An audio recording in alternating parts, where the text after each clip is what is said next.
uh, everyone should care about electricity reliability planning because it helps to keep the lights on, and we're all dependent for the most part on having electricity and taking advantage of it.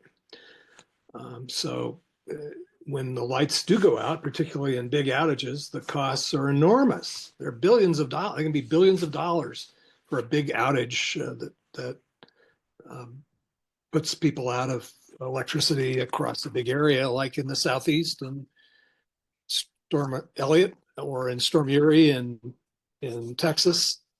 People died because the lights were out and they couldn't use electricity for the things they needed it for, particularly people who run medical devices that run on electricity. So it's vital for some people. It's life or death. Most of us, it's an economic question. If we're out of electricity, we're out of business, and so it's important. The common utility approach to reliability planning is to pile up the capacity of generators, usually expressed in megawatts, and to have enough of those capacity megawatts to meet the load.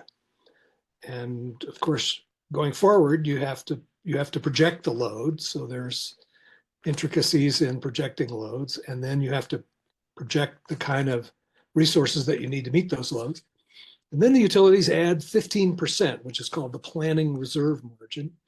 And that's an arbitrary figure. It was established back in the 40s with almost no basis, but it's thought to represent an outage regime where the lights are out one day in 10 years. So that's a industry rule of thumb or standard. Have enough capacity to meet the load plus 15%. And that's been relatively successful. That's what we've used in the past. We have a fairly reliable system based on that. But these big storms have really thrown a curveball at that kind of planning because you may have a lot of capacity. You may have enough capacity to meet your load, but not have the fuel to run your generators. That's what happened in Texas. That's what happened in the Southeast in storms Uri and Storm Elliott. So it really, I think, impressed on system engineers that need to do better than simply assume that capacity to meet the peak day demand plus 15% is good enough. Because those were winter storms, and the peak day in Texas and the Southeast is probably in the summer. So they got a good plan for summer peak day, but it's a winter storm that knocks the gas out from under the system, and didn't plan for that. Couldn't withstand it. The resources weren't sufficient to meet the loads, and so there were blackouts and people died. That's not good enough. So we need to do better. I like the formulation that's been established by a group of mostly utilities that work on system issues called the Energy Systems Integration Group. It's a DOE funded project, and it involves system engineers from all over the world who are working on how the system responds to changing resources and changing challenges. One of them is this reliability challenge. So the Energy Systems Integration Group, ESIG, has a six-part approach to reliability planning. And I can run through the six parts briefly. First one is focus on the kind of outage that you have in mind to plan for. Is it a big winter-driven system outage? Is it a failure of the largest power plant in the system, or is it a transmission failure? What is it? What is exactly the reliability issue that you're planning for? And then along with that, instead of just using the loss of load expectation, which is that 1 day in 10 years standard, use some of the other industry standards like expected unserved energy, which is the industry standard that says how long an outage lasts, its duration, and its impact. How broad how many people are engaged. So that's effective. That's EUE, expected unserved energy. That's another industry standard and one that the ESIG folks think should be used. Second point is the weather information. These big electric systems are dependent on the weather. And so figuring out what the weather's going to do is always tricky, but it really helps to have coordinated weather data so that you're not picking one set of data for winter, another set for summer, one set for solar, another set for wind, and you've got a consistent weather data set to work with. That's the second principle from ESIG. The third one, realize there's no perfect capacity. There's no 100% capacity factor generator that's available to us. They all have outages. They all need maintenance. They come on and off. Nuclear plants need to be refueled, so they're out for sometimes for months to do that refueling. Every energy resource has a probability that it might be available to produce energy when you need it, and it's that probability that you need to focus on. That's determined by an industry standard practice called effective load carrying capability, which is a probabilistic assessment of when generators might be available. There's a lot of different ways to do ELCC, effective load carrying capability, and selecting the right one and using it in the right way are tricky bits of engineering that need to be addressed. Fourth principle from ESIG, include load participation as a resource. It's not just supplies that make the balance between loads and resources. Loads can be flexible. So the big chillers on the top of commercial buildings can be cycled on and off. Doesn't affect the cooling that they maintain in the building, but that cycling can give the electric system a break when it needs one if you're set up to do that. You have to be set up to do that with communications and a tariff and so on.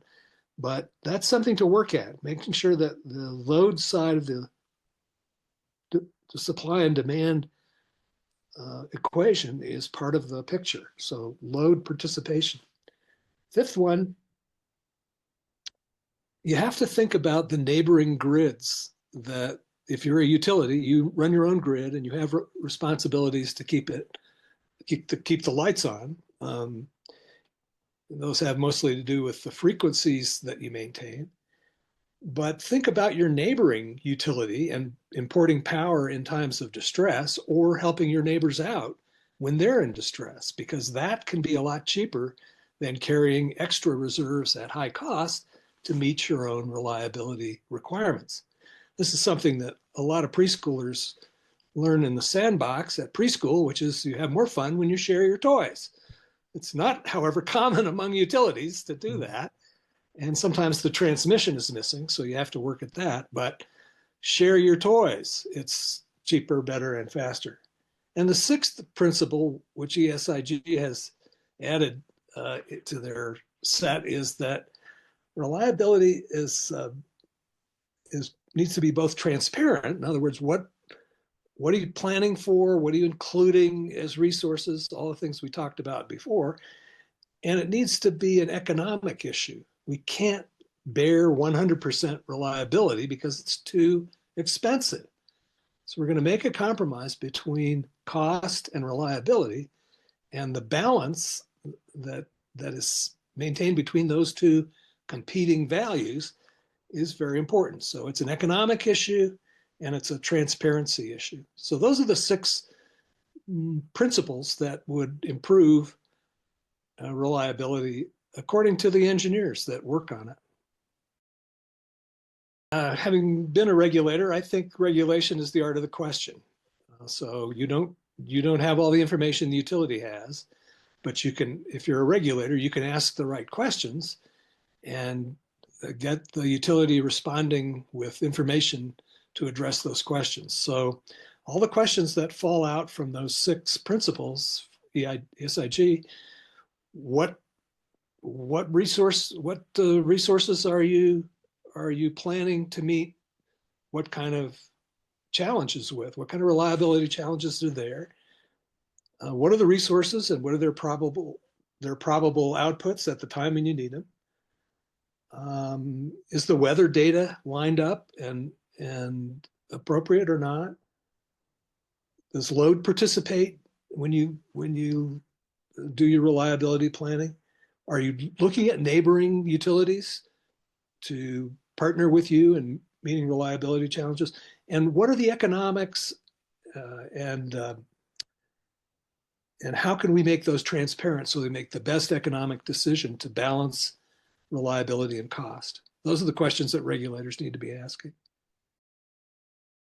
I think we need to note that most of the outages that most people experience most of the time have to do with the transmission and distribution systems. So it's a rare event when there's not enough generation to meet the load. So that's really what we've been talking about is resource planning and resource reliability, the planning reserve margin. If that's not sufficient, then you risk the big region-wide outages, and they're very, very expensive. An outage that started in an Arizona Public Service Company switchyard in 2011 cascaded through the Western system and ended up shutting down San Diego for about 12 hours. We did a calculation of how much that cost to have San Diego in the dark for 12 hours, and the estimate was about $8 billion. It's a surprising large amount, so it's really expensive to have an outage. And then if you do the planning right and you come with a reliability system that pays attention to more complexities than are typically paid attention to right now, you have the potential to do reliability at least cost. And that's what we want. We want a decent level of reliability at a reasonable cost. And the decent and reasonable parts are judgment calls that need to be made by the people who are responsible, both the utility executives who are responsible and the regulators who regulate them. Clean Energy Buyers Alliance has a paper on their website that is a summary of the Energy Systems Integration Group's reliability work. It hits most of the same issues that the ESIG hits. And it says basically, if you're a corporate consumer, you need to be concerned about reliability because it's not free. It's a cost issue. It's an economic issue, both because reliability has a huge cost when it's not there, and to maintain it is also a cost issue. So how much do you want to spend on it? And do you want to do it in a really smart way or keep pounding away at the peak day capacity-based planning that's proven itself to be less than desirable?